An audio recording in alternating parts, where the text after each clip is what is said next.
오늘 정말 재밌는 논문 하나 가져왔습니다. 바로 FSA라는 건데요.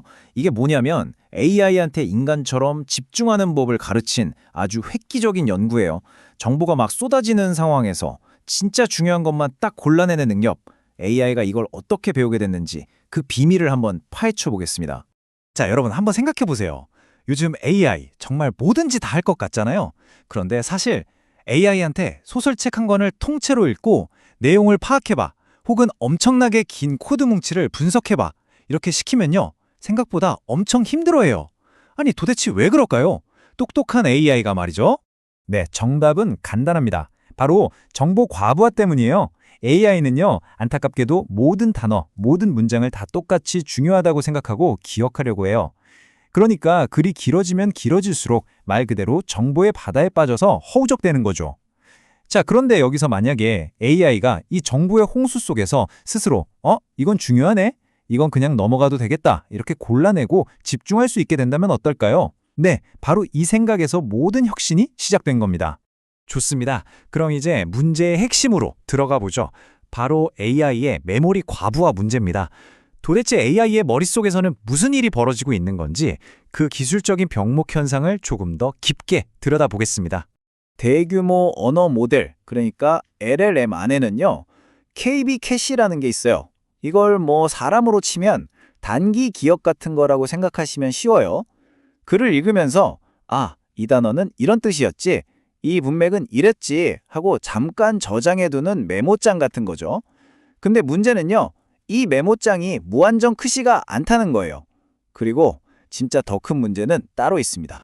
바로 이 그래프가 그 문제를 아주 적나라하게 보여주는데요. 보세요.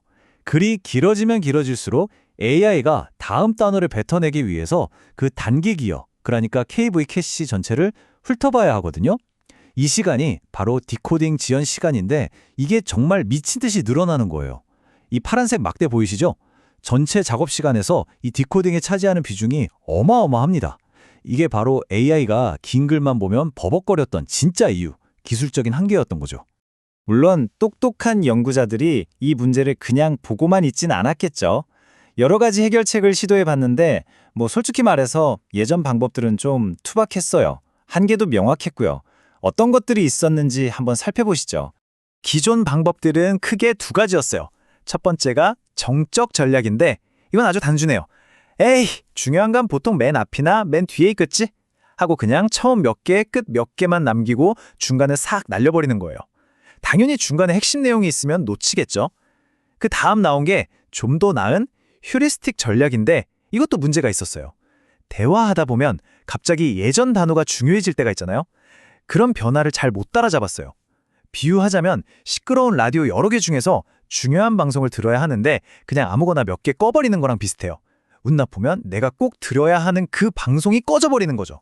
그래서 연구자들이 이런 근본적인 질문을 던지게 됩니다.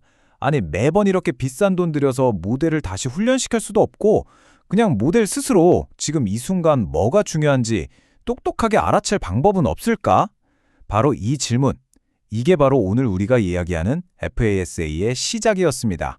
이건 그냥 성능 조금 개선하자는 수준이 아니라 아예 AI가 생각하는 방식을 바꿔보자는 그런 패러다임의 전환을 꿈꾸는 질문이었던 거죠. 그리고 연구자들은요, 정말 전혀 예상치 못한 곳에서 그 해답의 실마리를 찾아냅니다. 그게 어디였냐면 바로 AI가 단어의 순절을 기억하는 방식, 그 안에 숨어있던 아주 작지만 결정적인 신호였습니다. LLM이 어떻게 단어 순서를 기억하냐면 회전 위치 인코딩, 줄여서 로페라는 기술을 써요. 말이 좀 어렵죠? 쉽게 라디오 주파수 비유로 설명해 드릴게요. 문장에 있는 단어 위치마다 고유한 라디오 주파수를 딱딱 매겨주는 거예요. 예를 들어 나는 학교에 간다가 있으면 나는 99.1MHz, 학교에 107.7MHz, 간다 89.1MHz 이런 식으로요. 그러니까 AI가 나는 학교에 간다랑 학교에 나는 간다가 다른 문장이라는 걸 알 수 있는 거예요. 바로 이 주파수 덕분에요. 자, 그런데 여기서 연구자들이 진짜 기발한 생각을 합니다. 한 걸음 더 나아가서 이런 질문을 던진 거죠. 잠깐만, 이 수많은 주파수들, 이게 다 똑같이 중요할까? 혹시 이 중에 의미를 전달하는 데 결정적인 역할을 하는 뭐랄까 마스터키 같은 핵심 주파수가 숨어 있는 건 아닐까 하고요. 그리고 바로 이 이미지가 그 유레카의 순간입니다. 이 그림을 보시면 가로축이 주파수 채널이고 세로축은 AI의 여러 어텐션 헤드라는 건데 복잡한 건 넘어가고 딱 이것만 보세요. 전체적으로 어두운데 유독 세로로 갈게 빛나는 띠들이 몇 개 보이죠? 바로 저겁니다. 저게 바로 문맥의 의미를 거의 다 전달하고 있던 지배적 주파수였던 거예요. 수많은 라디오 채널 중에 유독 또렷하게 들리는 방송국 몇 개가 있는 것처럼요. 알고 보니 핵심은 저 소수의 주파수들이 꽉 쥐고 있었던 거죠. 근데 이 발견이 진짜 대단한 건 이 지배적 주파수들이 아주 강력한 특징 3가지를 가지고 있다는 점이에요. 첫째, 희소성, 몇 개 안 된다는 거죠. 둘째, 보편성, 이게 라마 모델이든 미스트랄 모델이든 웬만한 AI 모델에 다 똑같이 나타난다는 거예요. 범용성이 엄청나다는 뜻이죠. 그리고 마지막, 과제 불변성, AI한테 질문에 답하라고 시키든 글을 요약하라고 시키든 상관없이 늘 똑같은 주파수들이 중요하다는 거예요. 이건 정말 믿고 쓸 수 있는 엄청나게 안정적인 신호라는 뜻입니다. 자, 그럼 이제 이 엄청난 발견을 가지고 뭘 했을까요? 바로 오늘의 주인공 파사가 탄생합니다.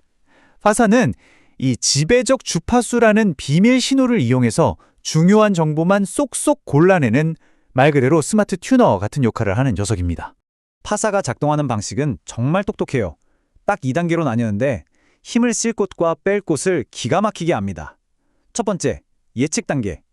여기서는 아까 찾은 그 소수의 지배적 주파수만 딱 써서 이 단어들이 중요할 것 같군 하고 아주 빠르고 값싸게 후보를 골라내요. 그리고 두 번째, 집중 단계.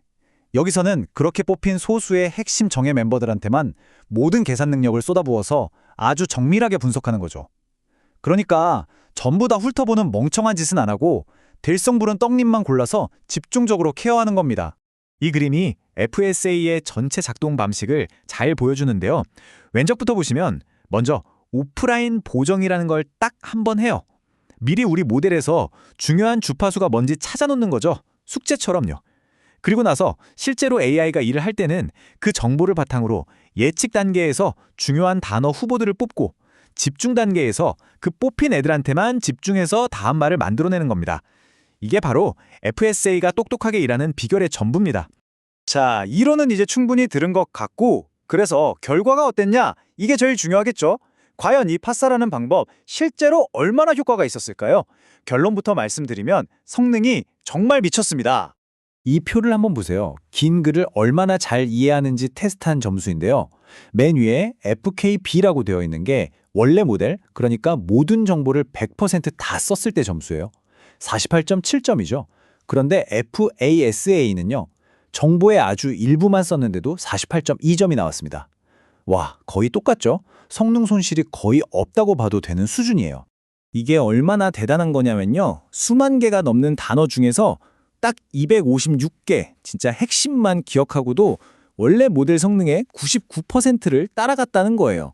비유하자면 두꺼운 백과사전 한 권을 통째로 외우는 게 아니라 제일 중요한 핵심 요약본 몇 페이지만 딱 외우고도 시험을 거의 만점 받는 거랑 똑같은 거죠. 정말 효율적이지 않나요? 성능만 좋은 게 아니에요. 속도는요, 더 빨라졌습니다. 특히 복잡한 생각을 해야 하는 작업에서는 기존보다 무려 2.56배나 빨라졌어요. 정리하면 자원은 훨씬 덜 쓰는데 속도는 더 빠르고 성능은 거의 그대로. 이건 뭐 완벽한 효율 그 자체라고 할 수 있겠죠? 그리고 FASA의 진짜 무서운 점은 따로 있어요. 특히 수학 문제 풀이처럼 A는 B고 B는 C니까 따라서 A는 C다. 이런 식으로 논리가 길게 이어져야 하는 작업 있잖아요. 이걸 연쇄사고라고 하는데 여기서 진가가 드러납니다. 예전 방법들은 메모리 아끼겠다고 중간에 있는 중요한 논리고리를 툭 끊어버리기 일쑤였거든요. 근데 FASA는 이 깨지기 쉬운 생각의 흔적을 기가 막히게 잘 지켜냈어요. 이건 그냥 계산만 빨라진 게 아니에요. AI가 복잡한 문제의 흐름을 놓치지 않도록 그 생각의 끈을 꽉 붙잡아줬다는 거. 여기에 FASA에 진짜 가치가 있는 겁니다. 결국 FASA는 AI한테 뭘 가르친 걸까요? 정보의 홍수 속에서 중요한 신호와 쓸데없는 소음을 구분하는 법, 다시 말해 귀 기울여 듣는 법을 가르친 겁니다. 우리 인간의 고유한 능력이라고 여겨졌던 집중이라는 걸 이제 기계가 배우기 시작한 거죠. 자, 그렇다면 우리가 기계에게 가르칠 수 있는 다음 인간의 기술은 과연 무엇이 될까요? 이 질문을 여러분께 남기면서 오늘 이야기는 여기서 마치겠습니다.